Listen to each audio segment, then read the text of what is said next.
আমার আজকের রেসিপি পলতা পাতা শুকা চচ্চড়ি।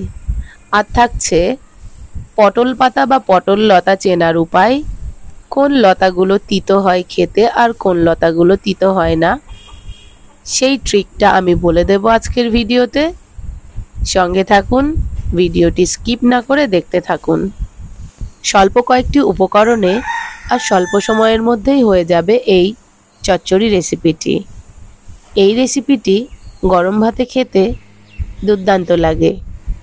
প্রথমে নিয়েছি একটা বাটা মশলা, এরপর শাকগুলোকে ছোট ছোট করে কেটে নিয়েছি আর নিয়েছি মিডিয়াম সাইজের একটা আলুকে পিস পিস করে কেটে।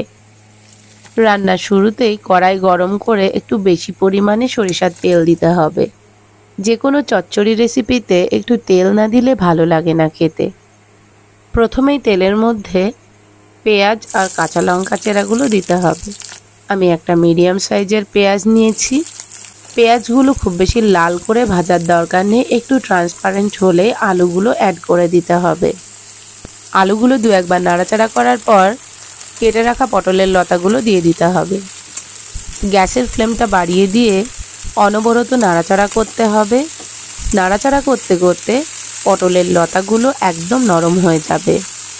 শাকগুলো নাড়াচাড়া করতে করতে যখন নরম হয়ে জল বেরিয়ে আসবে তখন দিতে হবে লবণ। লবণ দিয়ে আবার মিক্স করে দিতে হবে। লবণ দেওয়ার পর স্বাভাবিক কারণে যে কোনো তরকারি তাড়াতাড়ি সিদ্ধ হয়। হাফ সিদ্ধ হয়ে আসলে তখন হলুদটা অ্যাড করতে হবে। হলুদ দিয়ে সুন্দর করে মিক্স করতে হবে আর অনবরত নাড়াচাড়া করে যেতে হবে।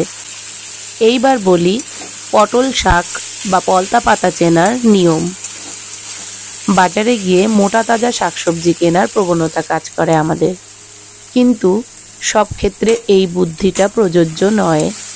কারণ মোটা তাজা পটলের লতাগুলো পুরুষ লতা, ওগুলো রান্না করলে ভীষণ তিতো লাগে খেতে। আর যে লতাগুলো একটু সরু সরু হয় সেই লতাগুলো মেয়ে লতা, ওই লতাগুলো রান্না করলে এত বেশি তিতো লাগে না আর খেতে খুব ভালো লাগে। তাই বাজারে গিয়ে মোটা তাজা পটলের লতা বাদ দিয়ে সরু সরু লতা কিনে আনুন। শুরুতেই দেখিয়েছি আমার এই লতাগুলো কত বেশি সরু সরু ছিল। এই সব লতাগুলো মেয়ে লতা। কথায় কথায় রান্নাটা অনেক দূর এগিয়ে গেছে। দিয়েছিলাম বাটা মশলাটা। বাটা মশলা দেওয়ার আগে একটুও জল দিইনি। বাটা মশলা দিয়ে সুন্দর করে কষে নিয়ে 1 কাপ পরিমাণ জল দিয়েছি। এই 1 কাপ পরিমাণ জলেই রান্নাটা কমপ্লিট হয়ে যাবে। জলটা শুকিয়ে একদম গা মাখা হয়ে আসলেই রান্নাটা রেডি হয়ে যাবে। কেউ চাইলে এই রান্নাতে 5 ফোড়ন বা রাঁধুনি ফোড়নও দিতে পারে, কিন্তু আমি কোনো রকম ফোড়ন ইউজ করিনি। খুব সিম্পল পদ্ধতিতে রান্না করেছি যাতে রান্নাটা স্বাস্থ্যকর হয়। এই রান্নাটা বাড়িতে অবশ্যই ট্রাই করুন। কেমন হয় কমেন্ট করে জানাতে ভুলবেন না। আমার চ্যানেলটি যদি এখনও সাবস্ক্রাইব করে না থাকেন তাহলে চ্যানেলটি সাবস্ক্রাইব করুন আর পাশে থাকা বেল আইকনটা প্রেস করে দিন। আর বেশি বেশি করে শেয়ার করুন যাতে এই অথেন্টিক রান্নাগুলো সবার কাছে পৌঁছে যায়। সবাই ভালো থাকবেন, সুস্থ থাকবেন। Thank you.